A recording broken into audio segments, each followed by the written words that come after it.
last episode we finished, well, the last 2 episodes was about treasure hunting.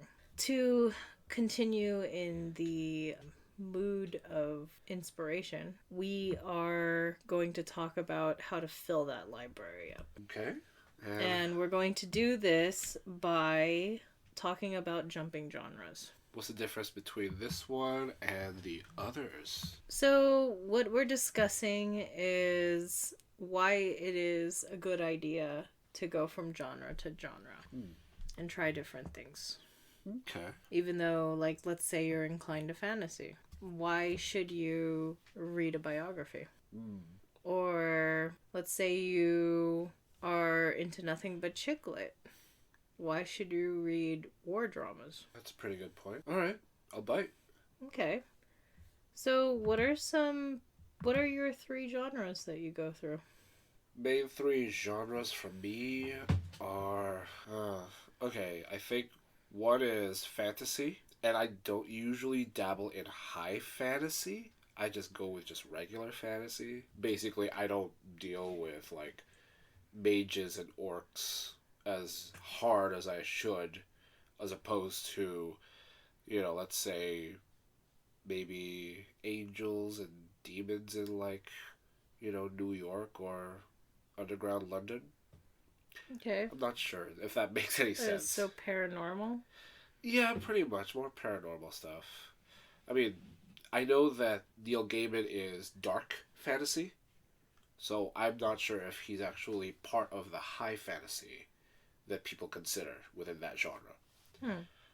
Second would be definitely a lot of adventure novels. Again, Arturo Perez Reverte. It's a lot of swashbuckling, a lot of mystery, and a lot of murder here and there. And last but not least, I like, you know, true crime kind of ordeal. Okay. So I enjoy those. I mean, probably my 4th, if I could add a 4th, is poetry. You know, huge fan of Keats. I love to dabble in, like, I guess, early English stuff. Okay. What about you? So if I had to pick 3, it would probably be classics, historical, and then biography, or I guess life story, because biography, memoir. Yeah. Right? Yeah, that would probably be my 3. You mentioned classics. Were you doing that before your profession or after your profession? I think I've always done it. Okay. Yeah. Is it just, I guess, what's the list there? Because that's a pretty broad range. What are classics? So I cheated a little and I sort of just said as broad as possible so I could fit everything in. Okay. Never mind that. But right. Let's see. Are you more about, like, the dystopians? Are you more into action, drama? Like, what is that? So I would have to say probably in the gothic genre of classics, which is so funny because I can't really seem to bring myself into most modern gothic writing. Okay. Yeah. What are, you know, gothic writings? Like, I really couldn't bring myself into... I'm trying to finish Night Circus right now. I think I have about 20-30 pages left. right. I can't get into it. Okay. It is, to me, like the epitome of gothic fantasy. Oh, okay. It's a black and white gothic dark circus about this weird game where in the end, I probably shouldn't spoil it, but in the end, a lot of bad things happen. I'll just say that. Right. So, it doesn't get any more gothic than that. I mean, even the fans of this circus wear red, so you have black, white, and red as this entire color scheme, and everybody's an edgelord. Is it more like, I guess, Interview with a Vampire, or is it more of like Dr. Parnassus? It's like Dr. Parnassus, but with I would honestly say it reminds me so much of the scene movement. Oh, okay. Like, I'm actually quite impressed that they don't sell merch at Hot Topic. Oh my gosh. It's that kind of genre. When I think scene books, I actually I don't know why I thought about this. I always think of Christopher Moore. You know that book he wrote, Bite Me? Okay, I always thought he was a hipster.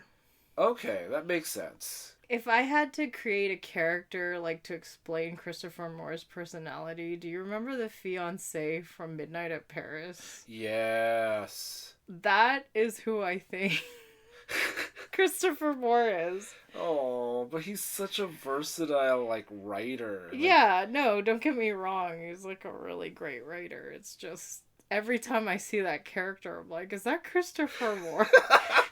It's terrible. Guys, really try him out if you haven't yet. Start with Sacre Bleu. Bleu! He was on the recommendations on the Daydreamer book. Brilliant. Yeah. Brilliant stuff. Yeah, he's wonderful. Okay, so we went on a little tangent, but that's okay. 2 articles I have for you. One is from this group called the Fussy Librarian, and they are basically a newsletter service that you can sign up to where they give you recommendations, like specifically tailored to your style of reading. Which I think is ironic because they wrote this huge article that they entitled Mixing It Up, The Importance of Reading Different Genres. It's created by Sadye Scott-Hainchek. And then we have the other one, which is from the Writing Cooperative, which I thought would be an interesting, I guess, complimentary article. It's much shorter than the other one. It's written by Brian Yee. He is based in Sydney, Australia. And the Writing Cooperative is just basically a community of writers learning to write better and supporting each other. That's wonderful. And they talk about the power of reading books from different genres for a writer. Brilliant. So I'm just going to touch lightly on these different points. I have like 3 major points. And I guess go from there. Right. See if we agree, disagree, if there's anything we can add to that. I mean, we've both played on both fences in terms of writing and reading. Mm-hmm. So, yeah. All right, let's shoot. So, the main thing they have in common is they talk about the benefits. And one of the main benefits is actually exploring different genres actually allows you to go on, I guess, a quest or an adventure. Okay. It allows you to try different things, but it allows you to improve your vocabulary. I could see that. And on top of that, as a writer, it allows you to study different styles and improve your writing by trying different styles of writing, by understanding them in different genres. That's interesting, because that's actually why Hemingway always stands out to me. Mm-hmm. Because he was known for his, like, one-syllabic sentences. Mm-hmm. I'm like, wait, what? And that's kind of where, like, I guess this style, the American style writing is kind of stereotyped off of. Which is really sad, because I feel like Mark Twain is better as a American style, like, model. Mm-hmm. But even rereading American Gods right now, I'm getting the Hemingway vibe, so... That's cool. Yeah. I'm, like, trying to think, because the only thing I've read from Hemingway is Farewell to Arms. Ugh, Old Man and the Sea. I haven't read it. Well, be happy you haven't. Ugh, I felt like Farewell to Arms was so modern, in a way. Because it was literally, like, I guess the sub-premise was he was just trying to get a girl to like him. Yeah. And he just did it in such a casual way. And you're so used to, like, almost that formal desire. Oh, yeah. But it was just this very, like, hey, how's it going? Would you like to go out? Exactly. Yeah. But, you know, the writing style that you're talking about, like, try to actually pick up a little here and a little there. Mm-hmm. That's, you know... I mean, as a writer, is there, like, let's say, an author that you would try to portray and emanate? Like, style-wise? I wish I could write, like, Oscar Wilde, to be honest. Okay. But of course, that's so much. There's so much charm to the way he writes and so much wit that I don't think an American audience would actually enjoy it as much. Okay. Especially he was a Victorian writer. Mm-hmm. So, I mean, I love the fact that he did write plays and he wrote a book. Mm-hmm. And though, like, his portfolio is pretty short, you know, I'd love to capture that. I would love to. What about you, though?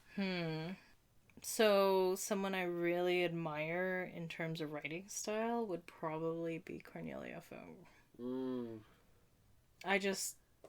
Her and Kate DiCamillo, I don't know, like, I'm a total junkie for children's books. Yeah. And I felt like previous recession, there was just this surgence in the children book writing, like almost a renaissance. Yeah. I mean, Snicket came out. Yes. Funke came out. Gaiman released Stardust then. Was it? Yeah, Kate DiCamillo released her books. There was like a bunch of other things that was released, but Hugo Cabret, Coraline. Yeah. I mean, it was just this renaissance of. There was a point where even R.L. Stine came out of retirement, if I remember, and it was during that time. Yeah, I know that's why I guess Hugo the movie was kind of made. Because it was that renaissance. They Scorsese needed to touch. Yeah, and then Eon Coffer. I'm probably always gonna mispronounce his name, but okay. The Artemis Fowl series was written at that time. What else was there? Oh, Spiderwick Chronicles happened. I mean, there was just so much heavy duty, like really good writing. Yeah. What was there, like the Mother Tiger that you actually read at one point? Oh, yeah, that was a Kate DiCamillo. Something about, like, the caged tiger. That was so profound, too. Who else was there? Well, either way, it was just this huge renaissance. Right. And, at that time, I was playing with my writing. I mean, we had just finished writing our first play, Project Italy. Yeah. We had just barely finished Nocturnal Notes. So then I wanted to dive into writing. And I just fell in love with it. I felt like, I don't know, like, I grew up with Charlotte's Web and all these, like, you know, The Giving Tree and all that. But the new forms of writing, it was really made for kids to just sink their teeth into it and read. Yeah. You know, it wasn't, like, we always joke about this. It wasn't like the Boxcar Kids or the Babysitter's Club. I mean, it was almost this, like, modern, expansive universe. I don't know. No, modern universe. Yeah. I remember even, like, trying to reach Neil Gaiman himself on Twitter and asking him a question about that. And he was just so bombarded with fans that I'm pretty sure it was, like, a mediocre question that didn't need to be answered. But it was weird to actually see him even on that list, you know? Because I'm used to him, like, writing comic books or, you know, these other dark fantasy novels. Yeah, and then at the time, I mean, I think Rowling really brought that reading culture back to life. Like, yes. I think we were in the middle of the Harry Potter novels, and then what else happened around that time? Oh my god, it was on the top of my... Oh, Twilight. Twilight was huge around that time. Young yeah, adult, but still just that interest in books around that time, and that's... I'm not gonna lie, like, I became a voracious reader roughly around that time. Well, good timing, because that was really good writing for everybody for some reason.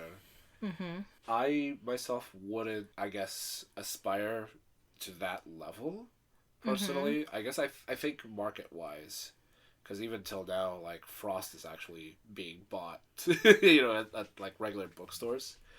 And, personally, I felt like it was just gonna be a fad.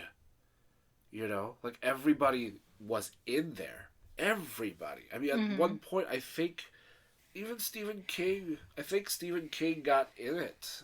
I think he did write a few children's books now that I think about it, right? Yeah, that's why I felt like it was a fad. Oh, and that was another thing because, I mean, I was in school at the time and I was studying corporate identity by then.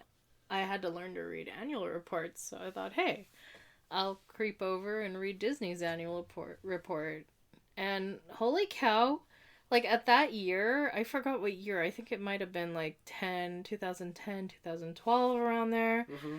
But 30% of their investment money went into publishing books. Yeah. And they had the Starcatcher series and the Neverland books. Again, one of the Neverland books ended up on the reading list for Daydreamer. True. Yeah, I just, like, it was just this phenomenal time. Yeah, that is true. Yeah. Very true. I feel like you have to try harder when you write for children's books.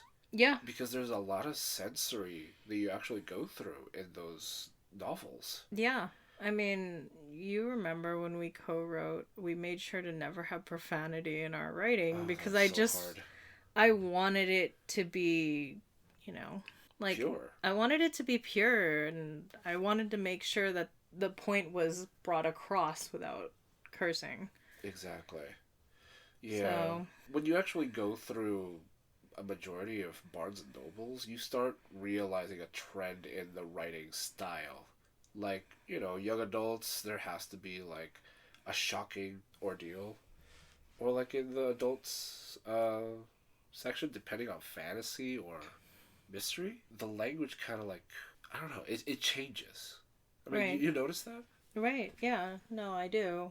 But I think that's what this article is talking about, is when you read all these different genres, you notice almost that pattern. Yeah. Like, for example, we were talking about high fantasy. I mean, how hyper aesthetic is high fantasy? I mean, I'm probably going to be, like, seared for this, but it kind of reminds me of just the end goal of porn. Ooh. Like, you know, everything just needs to be this, like, high stage production, hyper aesthetic.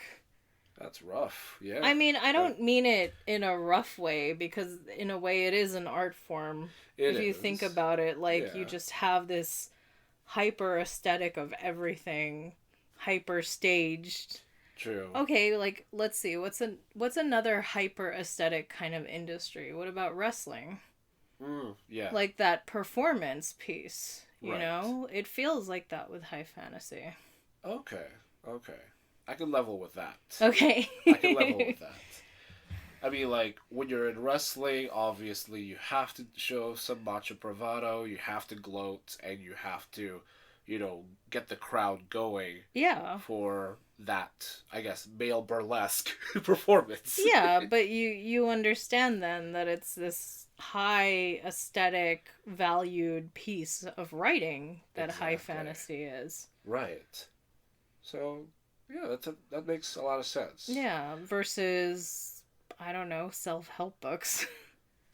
Yeah, I'm so weirded out by self-help books because sometimes the books come out as very generic writing pieces. And I feel like they're only written because people, you know, don't get to hear it from somebody else. Because half the stuff that you read, it's like a no-brainer. Like, of course you could earn money by just, like, investing in something. Of course you could take care of your health just by jogging. But when you need affirmation and you live a lifestyle where you're too independent, I feel. Because there are people like that. They're so independent they don't have friends. That you need books like that. Because, you know, maybe people don't relate to where you are. You might actually be like an executive at some high office, or you might actually be working in a foreign country, and people around you just don't relate to what you're going through. So, interesting you brought that up, because some of the points they were bringing up, not only are you exploring different styles, but you're also creating more of a social awareness. Like, you just become more well informed of, like, let's say global affairs or historical affairs. I mean, who doesn't like that? But it also broadens your perspective. Okay. When it comes to stressing the importance of reading different genres, the fact that doing so can broaden your perspective of the world in arguably the most noteworthy point of them all, says the fussy librarian. And then to segue into that, I just wanted to bring it up since you brought up Hemingway. Mm-hmm. But from the Writing Cooperative, he mentions in 1934 Arnold Samuelson, who was a war writing novelist, Right. showed up at Ernest Hemingway's door and begged him for advice. I'm assuming some form of mentorship for writing. Right. One of the tasks that Hemingway gave Samuelson was to read all the books on a long list of classic novels, and his answer was he told him that reading stories from various authors would teach him about production of different stories. Interesting. When you began writing, I mean, where did you start? So, I honestly thought I was the most amazing writer in the world.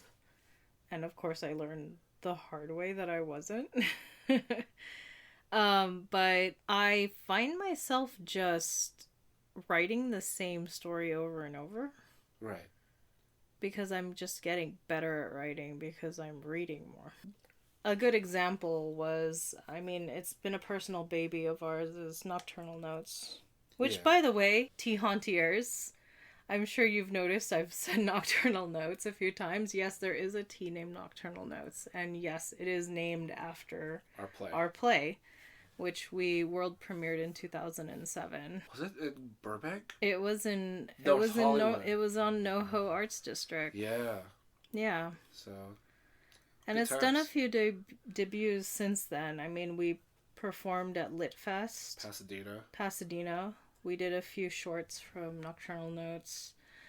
And then we started a blog on Nocturnal Notes. Yeah. We wanted to turn it into a radio drama. If that's something you guys are interested in, we'd love to write it for you. I actually am in the process of editing a novel of Nocturnal Notes. It's actually finished, but I am editing it now.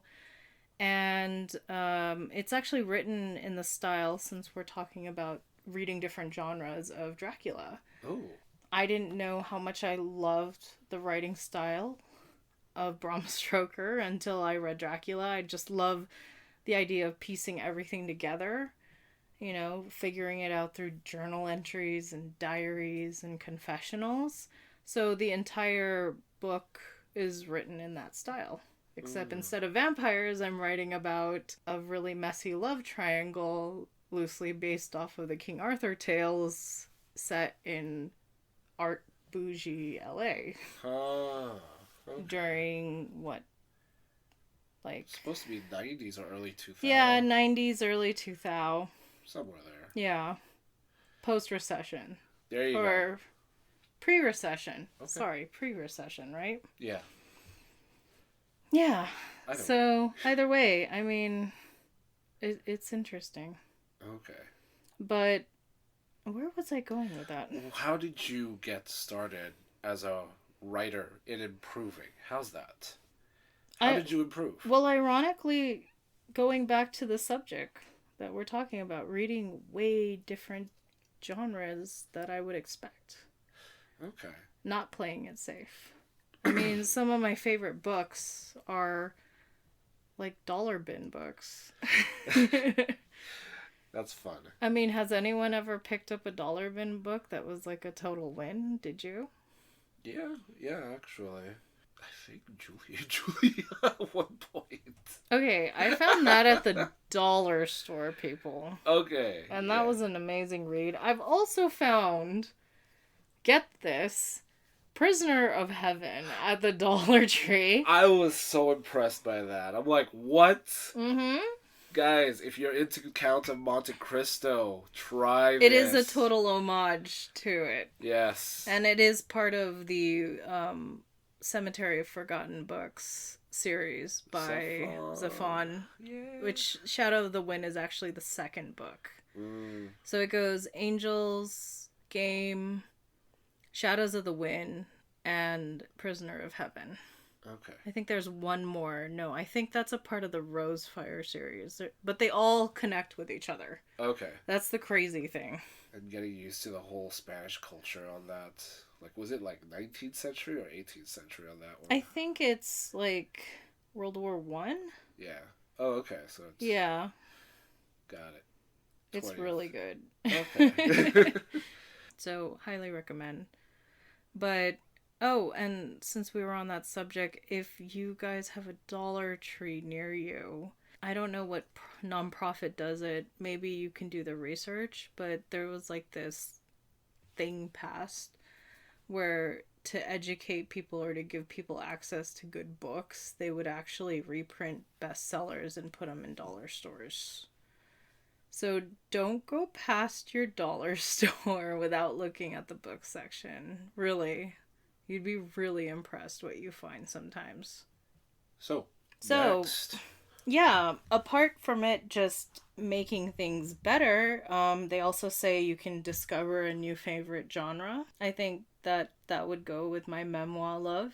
Because I picked up Julia Child out of a library. What is it? Those little libraries? Yeah, I guess the neighborhood library boxes that everybody set up. Yeah, I picked it up from there. Yeah. Take a chance, right? Yeah, exactly. What else can I mention? Oh, you can get inspiration from surprising places. Places, like or actual locations? Types of books. Types of books. Like new books. Like, here's a good example. What made you branch beyond fantasy? What was your inspiration, and what book kind of made you want to dive into a genre that you never thought you'd be into? Well, HBO and Starz kept producing these books that seemed to be selling well, and one of them was Dexter. And that was kind of my gateway into what I call dude books. So Dexter was your gateway drug into... Yeah, it got me to read manly books. Okay. About serial killers or spies or people that just like to beat the crap out of everybody. So tell me about, what do you like about it? It starts off with you getting into what Dexter is like, and soon you find yourself reading these scenes of him killing people and how he does it, and just the thrill that you actually get to venture into with Dexter. And with that happening, I started to be interested, okay, what other books might actually have this kind of thrill? And obviously I went to action type novels like Jack Reacher and Jason Bourne, and it's just a lot of fun. I didn't expect myself to enjoy it. I thought I would have to take a shower and just clean myself off. Ew, oh my god, it's so much testosterone. Because I love poetry. I've mentioned before I've read Alexander Dumas, or Dumas, my apologies, it's French, and just adventure type stuff. But when you get into these books about guys explaining their trauma, their feelings, and this twisted idea of chivalry that they have, you can't help but root for these heroes. Yeah. So that was one, uncomfortable experience. But but now here you are. Fun. Yes, love it. Good times. Remember when you picked up Mafia Princess. I mean, we talked about it nonstop in the first episode, but... Okay, the true crime stuff I was always into is just my parents were kind of no, most of the time. I've picked up Mafia Princess when I was I think in high school, and I've devoured it. It's half of it is legal stuff, and the rest is literally her talking about her life. Right. And I've picked up other books, as I've mentioned on the first episode, I think. Mm-hmm. And they're great. They're fun because to me, I always want to learn about like what makes a person do that. What makes a person, I guess want these things, even though it's illegal. Mm-hmm. And I never really put these action novels, these dude books, with the actual true crime stuff because true crime, they're analytical. You care so much about what the criminal mind actually has to say and why they actually went that far, as opposed to, I don't know, like Jason Bourne waking up one day and realizing he's an assassin. Did not know that. Gonna have to go through the first novel for that one. And then all of a sudden, like, you find out his... No spoilers. Ah! Sorry. And just, it's just fun when you read these action novels. Okay. They're... I can't say they're childish, but they're childish. It's like my Harley Quinn type novels. Mm-hmm. Those are my Harley Quinns. You should explain what a Harley Quinn is. Okay. Because I'm sure everyone's thinking about Batman. Are you serious? No. Okay. Harley Quinn novels are those novels that you pick up at Vaughn's.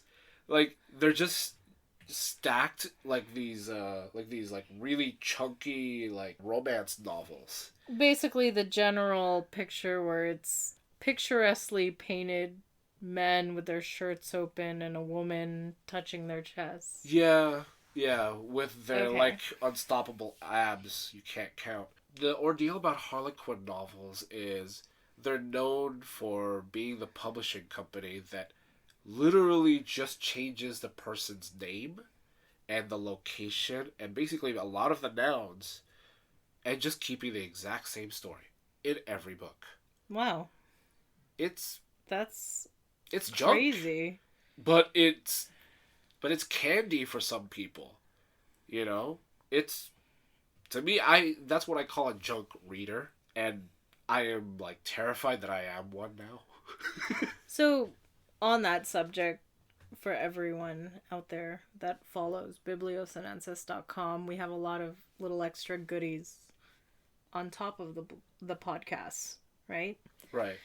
So Eugene's written an article over good readers, bad writers, which is this complex, this conundrum, catch-22 of liking very unpopular...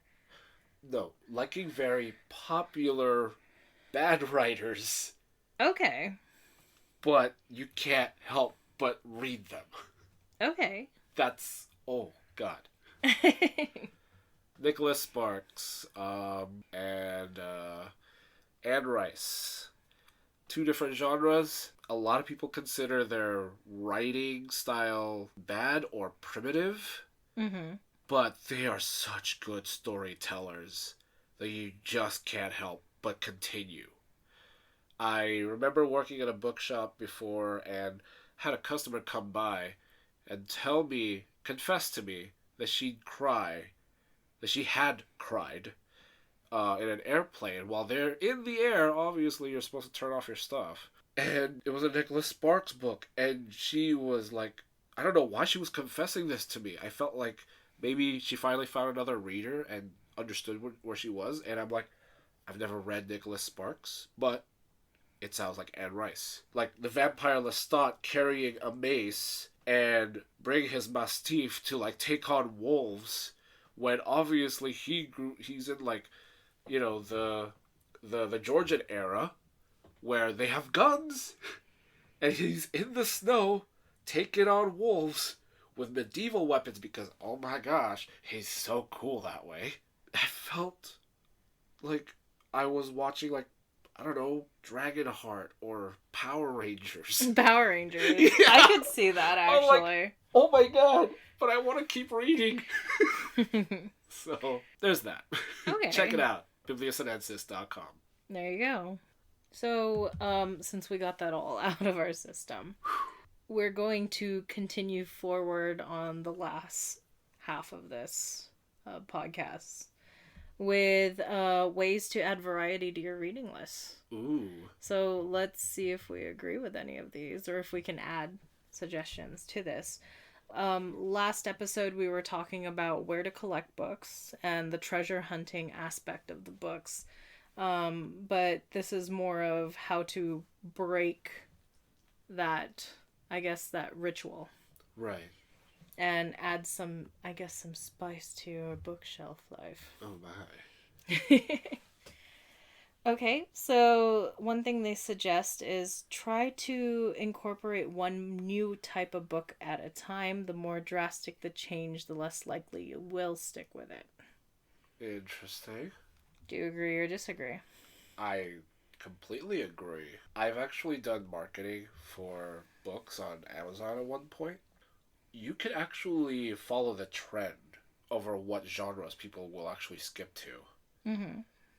It's kind of weird because they change their palettes like almost every season, if not every month. They'll go from like, I guess, LGBTQ vampires all the way to like, I guess, memoirs of a geisha. Mm-hmm. and then find them like, I guess, the next month or next season reading Nancy Drew. And I guess you could see the pattern on that wave right there. Okay. But it's kind of like that, and when you actually start following them where they're going, you can kind of forecast. What I can't explain is how they get there.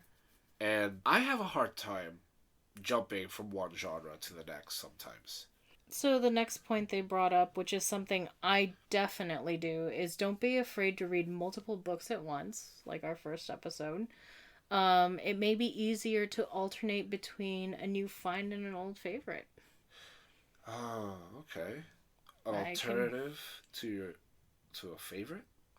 Yeah, basically your new book. Like your new genre that you're just dipping your toes into. That's true.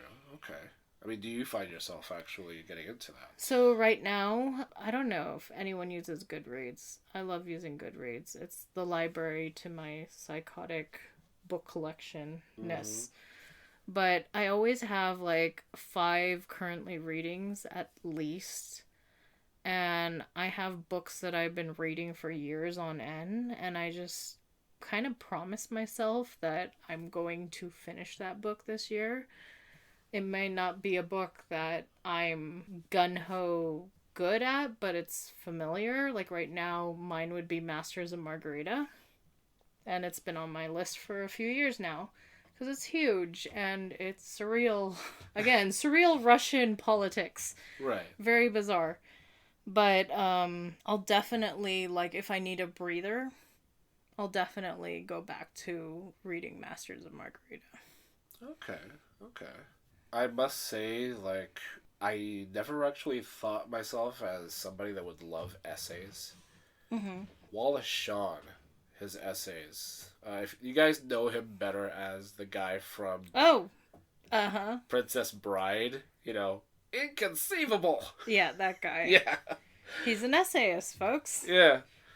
And his book about, like, his reaction during 9/11 has been, like, my fave. Like, anytime I have a stressful day, I run to that book. I mean, he has one where he talks about why we love going to restaurants. The privilege you feel when you get served. I'm like, that sounds sinful and I like it. I'm not weird for actually liking that. Mm-hmm. Maybe you just don't feel alone when you read it. Yeah, that's what it feels like whenever I read it. It's so human. Mm-hmm. He's not like hiding anything from you, and he's willing to actually exploit himself to, express the issue that we have as a society. Like, come on, guys, of course we're doing this. It's basically what it is, Mm-hmm. I used to actually fall back on Robin Hood and King Arthur when I was in high school. And the ordeal was I didn't realize that there were so many versions of those books. Robin Hood itself has gone through like 4 different... facelifts? Yeah, Yeah. Facelifts is probably the best way to describe that. Yeah, Maid Marian was not as, like, you know, I wasn't a high, didn't hold a high office in the original books. Let's just say that. That's very polite of you. Yes. So, I guess that's kind of why I have that book. But in collecting, my go-to has been, like, Beowulf. Right. And obviously Neil Gaiman. Beowulf, on the other hand, was kind of strange for me because I really wasn't into it in high school. But when you actually start reading the essays and the study behind the whole book, and that there was a Christian version and there was the original version, and all of a sudden, like, you read that Tolkien had his own version, like, whoa, okay. Right. Suddenly there was a world. But, you know. Right. So the next one they bring up is ask friends, family members, and coworkers for recommendations. They may prefer books that you wouldn't normally go for. I know till this day I haven't read Paulo Coelho's Alchemist. Which is so funny because how many people just assume that you're the kind of guy that has... They always give me the book. And they always give Eugene the book. Still haven't read it. I think I have 3 copies and I feel so terrible. Oh my goodness. Please forgive me. Please, if you hear this right now, I am so sorry. I just... And the thing is, I know about that guy's story, you know? Like, the whole publishing industry was dying. Mm-hmm. And behind his publisher, he just put it online. And then people at Russia who... Okay, let me tell you. Russia stopped printing books. They stopped doing paper copies of books during that time. So when his book came out, and I think it was still in, like, Spanish, they read it. They devoured it. They loved it so much that they had to call his publisher and said, we want full printed copies sent over now. And he became, like, an international bestseller. And if you ever want to hate on BitTorrent, that's one story you could actually put to, like, the test and let everybody know that there came a point where piracy was legal, okay? The author himself, who has the right to his own book, got to sell his book without his publisher. That's insane. Right? I'm still sorry that I haven't read the book. No, you're good. So, the next one's actually a really interesting point, which I guess I shouldn't jump into that right away. Let me bring up getting recommendations from other people. I mean, that's how I got Of Love and Other Demons, and like I said, Masters of Margarita right now. What's another one? Have I ever read a book? Oh, The Subtle Art of Not Giving a Fluff. Thank you. Well done. That was really popular. You know, it was just recommended to me, and it was an easy read, but it was kind of a nice comfort. Wasn't it written by a pickup artist? Yes. Okay. So it's a self-help book by a pickup artist. Okay. I totally forgot his name. Let me look it up. So it was written by Mark Manson. Okay. And apparently he has another one that I haven't... Oh, he has like a trilogy. Everything is effed. And Go Unfluff Yourself. Huh. All right. So there's more to look forward to, but my friend is actually... Which is so funny. It was recommended to me by one of my friends, one of my best friends. And then at the time, our roommate is a huge Mark Manson fandom, boy. I guess fanboy. Yes. And he recommended Models to me, which apparently is really eye-opening. I haven't opened it yet. It's actually about understanding how to pick up women or how to date women, knowing that women have complexes about their image. Yeah. I haven't read it yet, but he says It's great on both ends, as a woman or as a man, to read that book. Interesting. But it's on my reading list. Alright. And I will let you guys know how it goes once I do dive into it. But I don't think I would normally read this genre. Yeah. But the fact that it was recommended to me so many times, and the fact that I think I was able to read it in one afternoon because it's just such a short read. Yeah. But I found it just refreshing. It was more of like just a you got this validating sort of feeling. Okay. Or just what exactly is important. Right. To me. So, I mean, that was a recommendation. It's wonderful. Anyways, that was my 2 cents on that. But moving on, I really like this one. Review the complete works of your favorite writers. Ooh, yes. Though authors typically stick to one genre, some branch out. Taking this approach allows you to dip your toe in by reading a different type of work from an author you've already been familiar with. So, one I wanted to bring up is Brian Jacques. Ooh, yes. Because Brian Jacques is infamous for his Redwall series.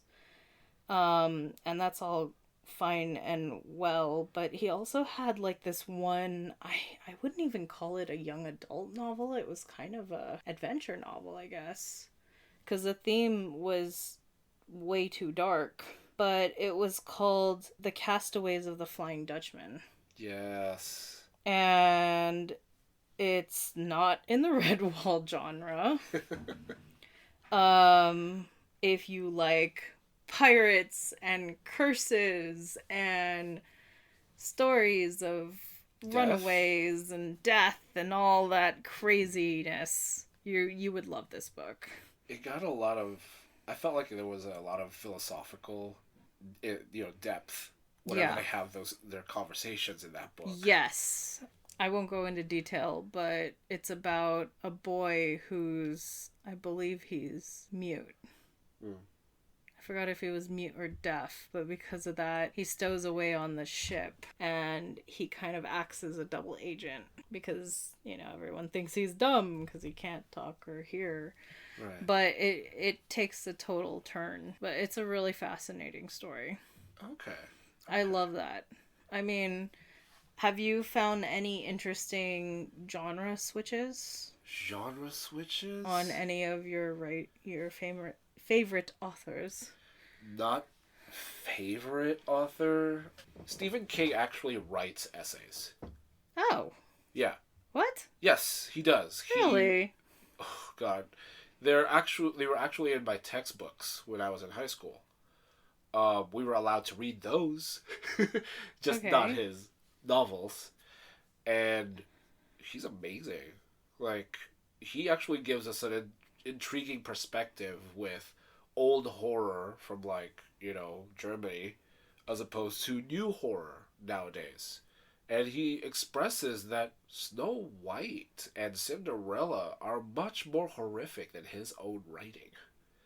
Okay, can I just say, adding to weird things like that, Gaiman's short stories are my favorite. But they're not changing genre, though. Are they? I don't know. I think they're much darker. Have you read Snow Glass Apples? Yes. Compared to his other stuff? I also read Beowulf. No, I remember Snow Glass Apples, and then there was another one. It was an anthology. It was about this doomsday angel at an airport. Okay. And no, it's not Good Omens. No, it's not. That's not. It was a short story about this guy that meets a dark angel at an airport. Right. But it's not from Smoke and Mirrors, is it? It might be. I just know that there's a short story collection. He has 3 stories, but the main one in it is Snow Glass Apples. Okay. Sorry, that was the one book he complains about where it's everyone bought it. Nobody read it. Oh no, I read it! Gaiman, I read it! Who else is interesting? Oh, okay, so Daniel Handler... Oh, is yes. a good one. Yes, he is. Daniel Handler Lemony Snicket. is Lemony Snicket, or I should say he is the representative for Lemony Snicket, as he wants to be known. Yes. He writes really dark adult stories. Like, he was writing Murder at the Opera with incestuous romances, and his books did not sell for years. And it wasn't until he was approached and asked to write a children's book that he wrote Series of Unfortunate Events, and he did it reluctantly. And now he's famous for that. But yay! If you like that sort of dark, I guess, decrepit humor, he really does have a collection of adult books. And if you thought it couldn't get darker. Yeah, right. That would be interesting. How about the writers of Peter and the Starcatchers? Okay, what about them? They actually started out as sports columnists. Oh. What? And a lot of people don't know that. Okay. Yeah. That's interesting. And they're under different pen names, but yeah, the series of retelling Neverland and Peter Pan's story was written by sports columnists. That reminds me of, like, the writers for Star Trek, the second generation. Uh-huh. Like, a majority of those people were, like, always popping in between writing novels and writing for the episodes. Mm-hmm. And it was just amazing because some of them are actually in that one series you have, the rare one. Liavek. Mm-hmm. You know? And I don't know, they're just amazing. They just actually, like, it feels like they have no fear over, you know, the written word. Mm-hmm. And the creativity that comes out of those are just, like, that just come out of them is just brilliant. I know it's not, like, jumping genres here. No, but it's just, like, that different formatting. Yeah. Right? Because I know that's what I know Gaiman for. Like, he goes between film to comic books to novels frequently. Mm-hmm. So, it's just, I don't think I know too many that actually jumped from different genres. Okay. Too often. I'm sad about that, but yeah. If we find any more, we'll let everyone know. I mean, I'll say Poe and Hemingway, yeah? Yeah, I mean, they wrote articles. Well, what about Oscar Wilde? Didn't he write plays originally? Yeah, he wrote plays. His Dorian Gray, basically his only novel. Uh-huh. And then the Giant, I forgot what was the title called. It was the last book he wrote. He wrote it for his kids. I love his ghost story. I think he must have wrote that for his kids, too. The ghost story? Yeah. Oh. What was it called? The Canterley Ghost or something? Oh, goodness. I don't remember everything. The Canterville Ghost. Okay. Yeah, but I love that story. And I really did feel like that was a children's story. Yeah. That it's such a cute story. If anyone's into cute ghost stories. Oh, here's another one. I love this one. Okay. James and the Giant Peach. Yes. Roald. Yeah. Willy Wonka. Yes. You know where I'm going with this? He used to write for Playboy. Oh. He wrote dirty short stories for Playboy, and they are actually really entertaining, people. If you can get the collection of Switch Bitch. Am I allowed to say that? I guess now you can. If you can get the collection of Switch Bee, we will send that to you on the recommendation list. On our, what is it? On our blog. Just put it on our blog. Because you can only find books that the bookstores have on bookshop.org. Mm-hmm.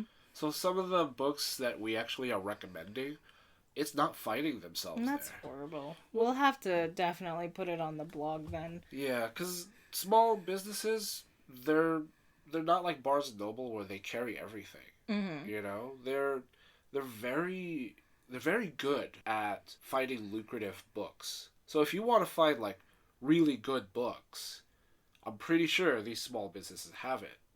But obviously not everybody has it. Yeah. So. But I will say, if you're looking for a fun table read book, it is the best in entertainment. It's like really dirty uncle jokes. Oh. Yeah, Nice. but like in the style of Rodald.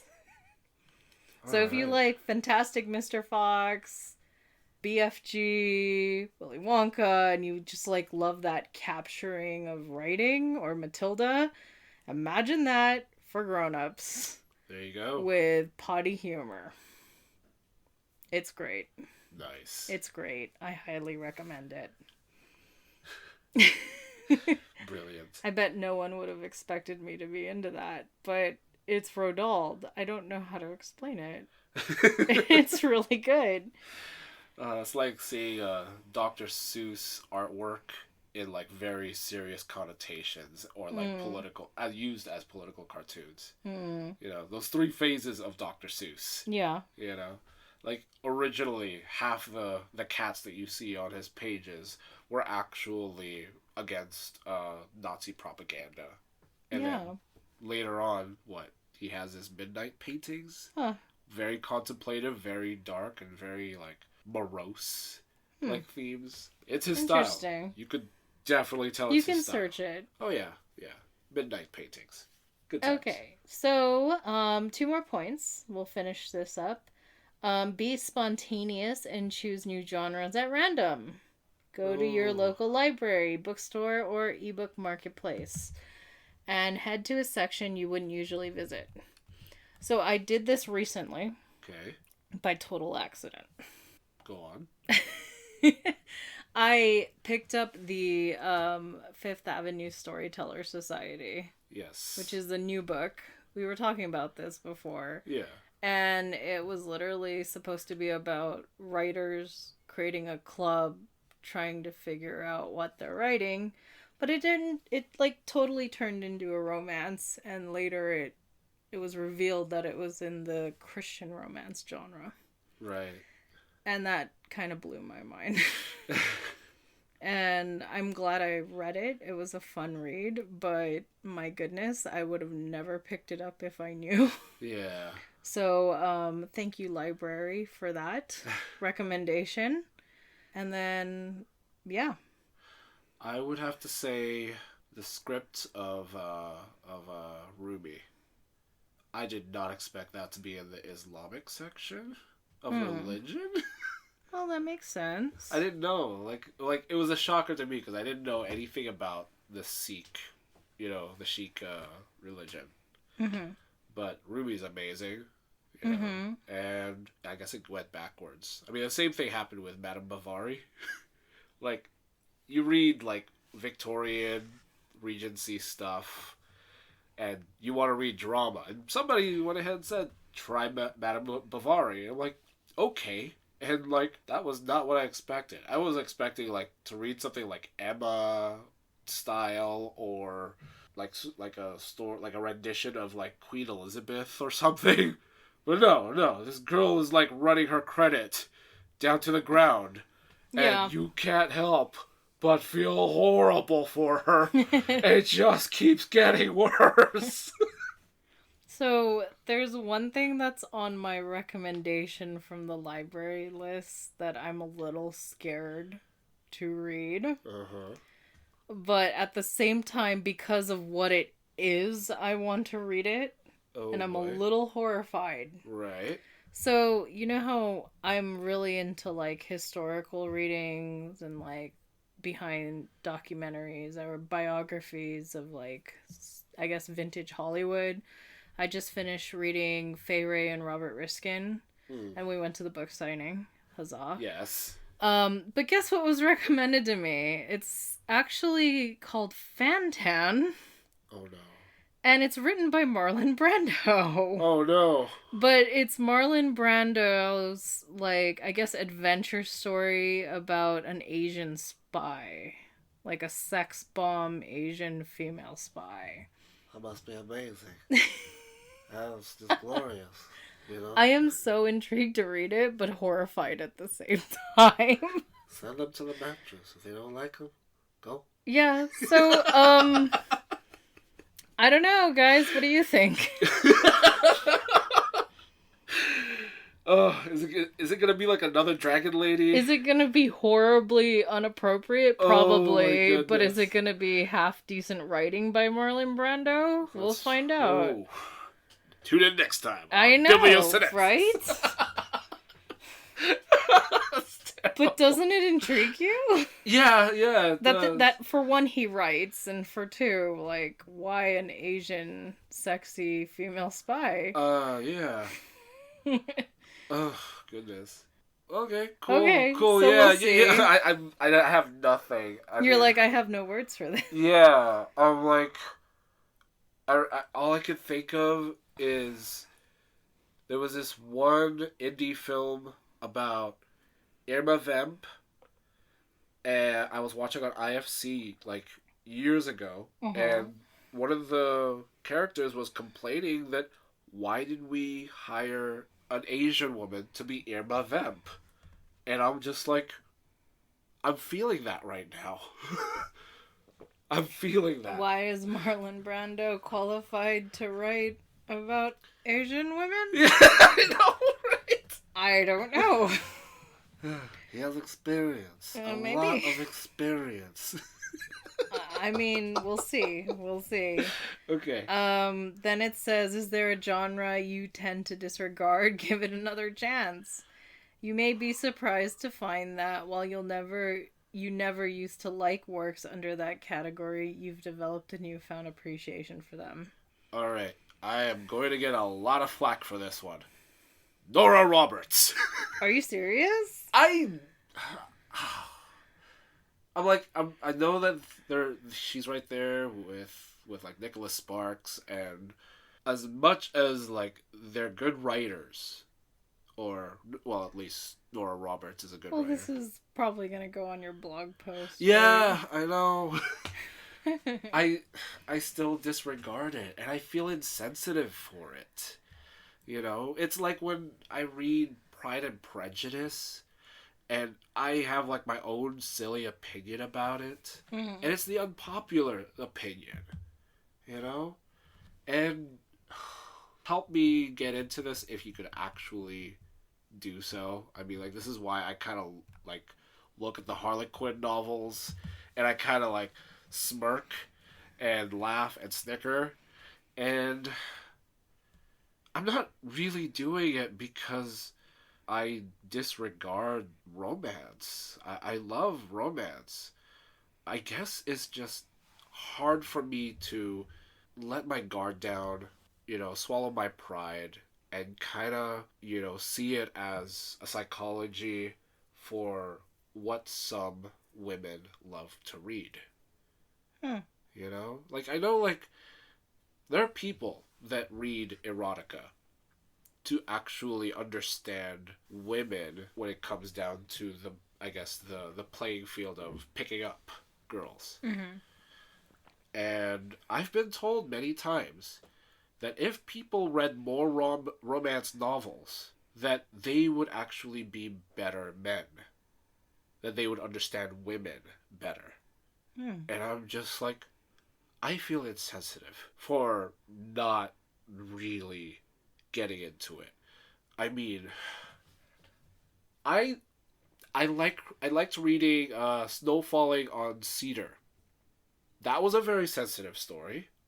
All right, it was, you know, an American actually falling for a Japanese woman before World War II hit, and him getting his heart broken because the woman's mother disapproved, and she had to break up with him and actually marry a Japanese guy. Did you just spoil it?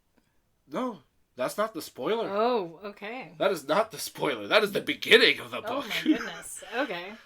And, you know, like, this guy's just, the American guy just can't stop loving her. And that was pretty sensitive, I thought.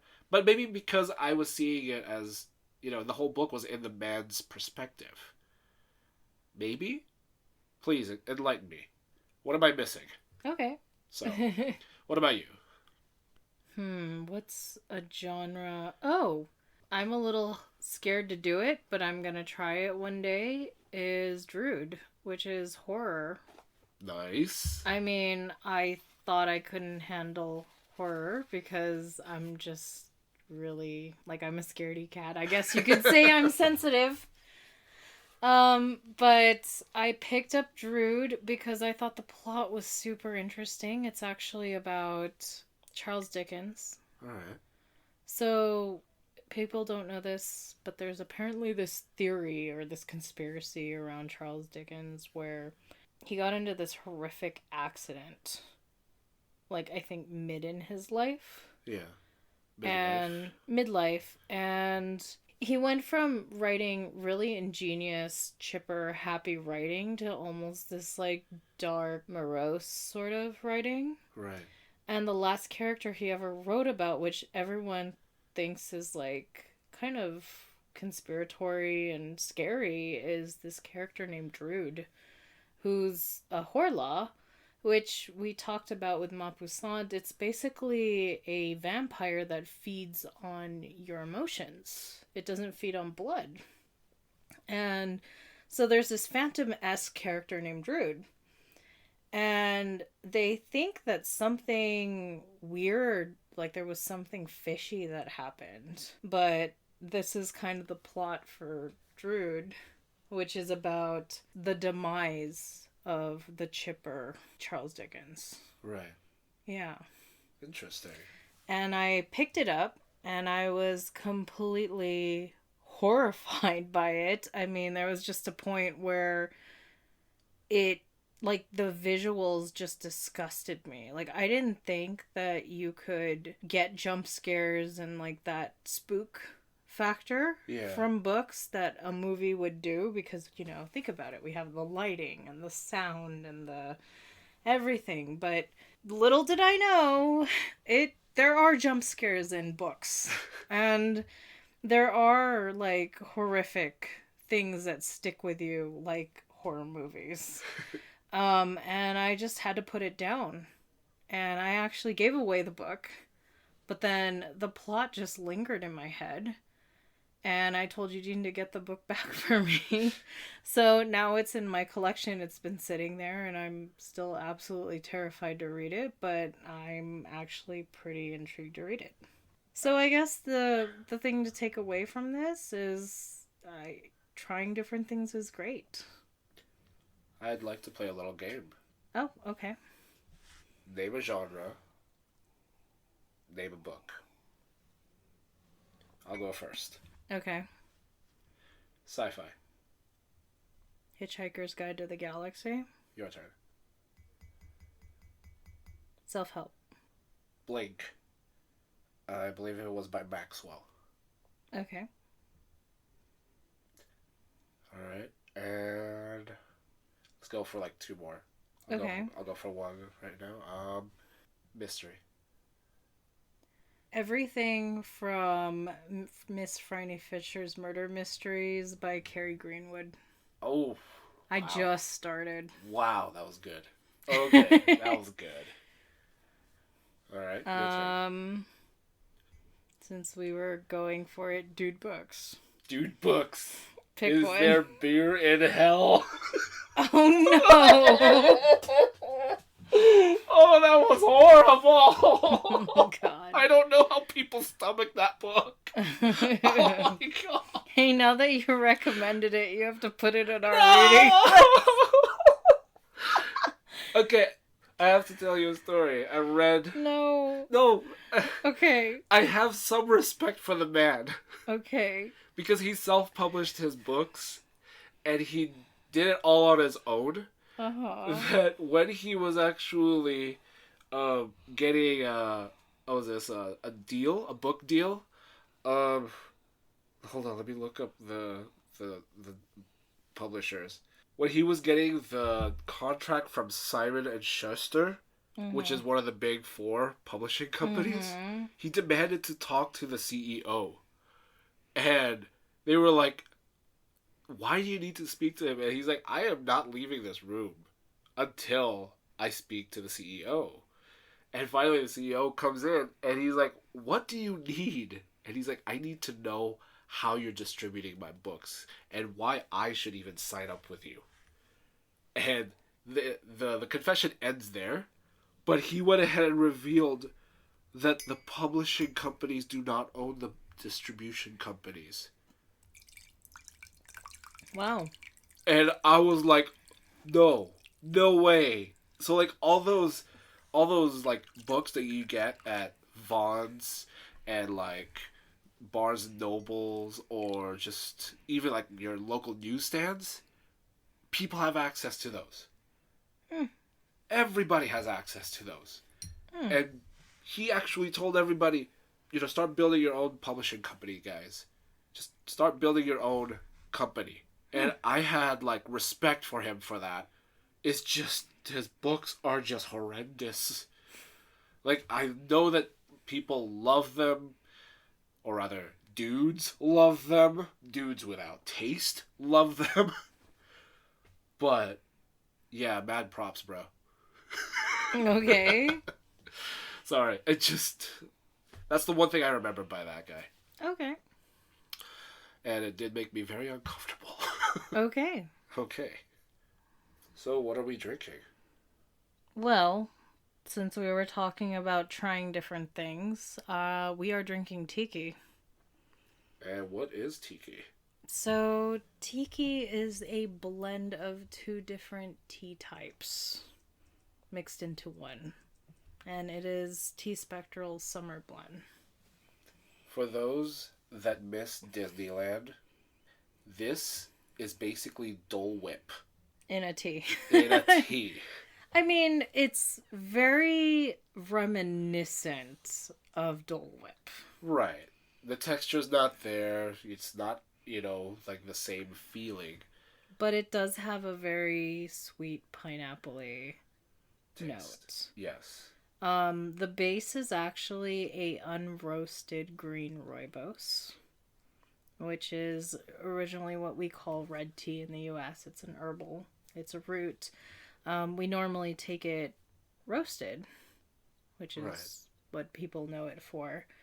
But this is an unroasted one, so it's a very mellow, I guess, base. And I paired it with a very strong base, which is a Yinhao jasmine. Nice. And Yinhao jasmine is a Chinese green tea that's scented with jasmine, the flavor of jasmine, but on top of that they throw in the rose petals, or not the rose, pardon, the jasmine petals. So there's lots of jasmine petals, there's calendula petals in this, there's a little hint of spearmint, and of course the crowning glory of it is the pineapple accompanied with orange. Wonderful. Yeah. So, trying to span different genres, this was probably I guess, one of the more eccentric blends of Tea Spectral. I fought so hard for this because I just didn't want a typical basic tropical summer blend. Yeah. I wanted something very impactful and memorable, and that's where Tiki came from. Wonderful. Yeah, it was definitely across a genre for me. And for some of you guys that are actually hit by warmer climates this time of the year, it's a pretty good iced tea. Yes, that's another thing. I wanted a tea that would translate excellent as a cold brew, or if you want to go a little more American traditional, a sun tea. But it is excellent, no matter how you put it. Wonderful. To Tiki. All right, everyone, to Tiki. May you continue to read and enjoy reading and books. Stay cozy. Stay cozy.